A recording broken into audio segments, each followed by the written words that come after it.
The Department of Justice today charging 4 members of China's military for their role in the 2017 Equifax data breach, one of the largest data breaches in our history. 147 million files were breached. The 4 Chinese officers were able to steal the personal data of the Americans, including their names, birth dates, and driver's licenses, credit card numbers, social security numbers. The 4 defendants charged with conspiracy to commit computer fraud, economic espionage, and wire fraud. And by the way, the Attorney General making the point that the United States government had identified the individuals and wanted to make a point to China that they could do so in making those charges.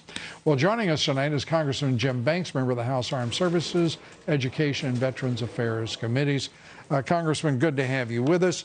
Great First, to be with year and a half after Equifax, it seems like a long time to figure out who that was. Your reaction?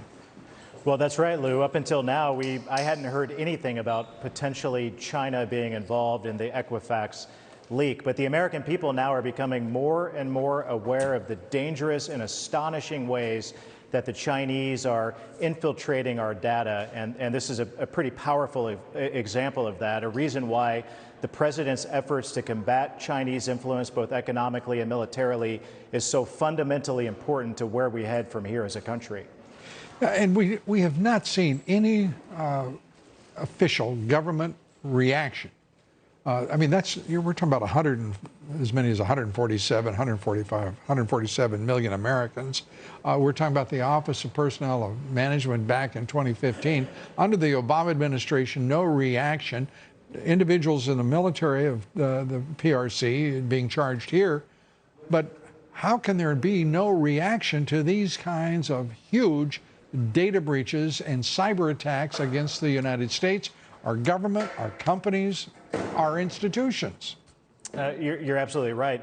Arresting 4 Chinese who are involved or potentially single-handedly culpable for this breach isn't enough. We have to hold China accountable as a country. President Trump has done that, as you know, through his tough trade actions and holding China accountable. And this needs to be a part of the discussions and negotiations as we get closer to a trade deal 2.0.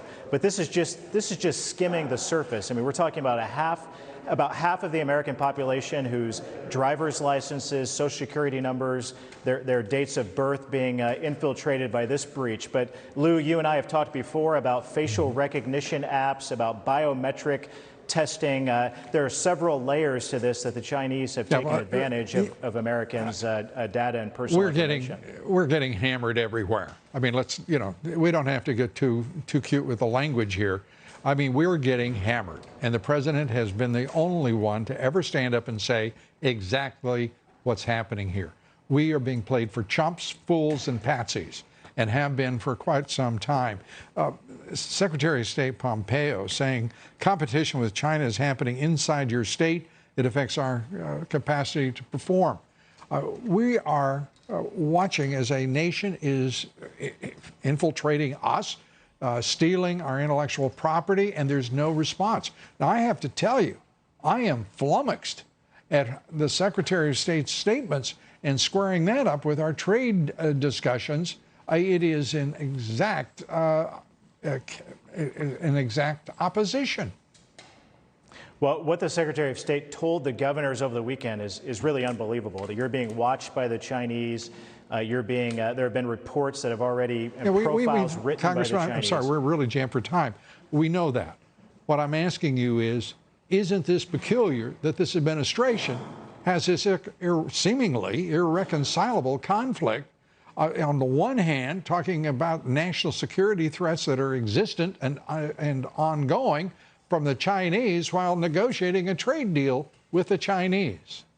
There's no question about it, Lou. There is a dichotomy here, and it's why this administration has to do so much more. As I've said before, this is the first president in my lifetime who's not hugging the panda bear. He's doing something about it to hold them accountable. And as we near the election, this is the most important question before Election Day. Will you be tougher on China than President Trump, or are you going to be soft on China? That's the question of the day. Well, actually, my question was, what are they going to do about the conflict within their administration? Congressman Jim Banks, thanks for being with us. Appreciate it. Thank you.